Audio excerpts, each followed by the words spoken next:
Hello friends, welcome back to my channel. எங்கள் வீட்டில் evening ஸ்நாக்ஸ்க்கு பானிபூரியும் அதில் ஊற்றி சாப்பிட்ற பானி தண்ணியும் செஞ்சுருந்தோம். அது எப்படி செய்யலான்னு பார்க்கலாம்.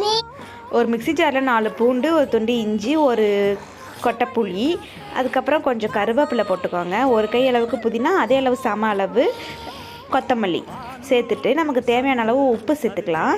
சேர்த்துட்டு இதில் முக்கியமான இன்க்ரீடியன்ட் பச்சை மிளகா. அதை நான் சேர்க்க மறந்துக்கிட்டேன், அது லாஸ்ட்டாக தான் ஆட் பண்ணியிருக்கேன். நீங்கள் அதில் பச்சை மிளகா சேர்த்துக்கோங்க.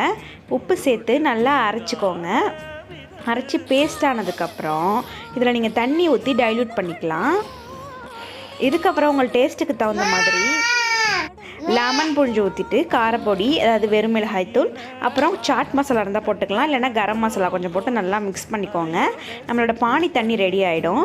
அதாவது வெளியூர்லலாம் பானிபூரி வச்சு ஸ்வீட் சட்னி, மின் சட்னி, உருளைக்கிழங்கு அந்த மாதிரிலாம் வச்சு கொடுப்பாங்க.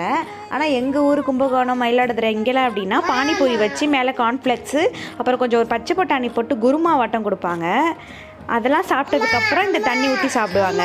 நாங்கள் முன்னாடியே பிளான் பண்ணல அப்படின்னா ரெடிமேடாக பூரி வாங்கி வச்சுருக்கோம், அதை மட்டும் பொரிச்சு இந்த பானி தண்ணி மட்டும் செஞ்சு அப்படியே சாப்பிட்ருவோம். பிளான் பண்ணியிருந்துன்னா இந்த பச்சை பட்டாணி குருமா வைப்போம். இங்கே பாருங்கள், கொண்டு வந்து வச்சேன். நண்டு சிண்டுலேருந்து எல்லோரும் அவசர அவசரமாக எடுத்து ஒவ்வொன்றா சாப்பிட்டுட்ருக்காங்க. இந்த மாதிரி வீடியோக்கு என்னோட சேனலை சப்ஸ்கிரைப் பண்ணுங்கள். தேங்க்யூ.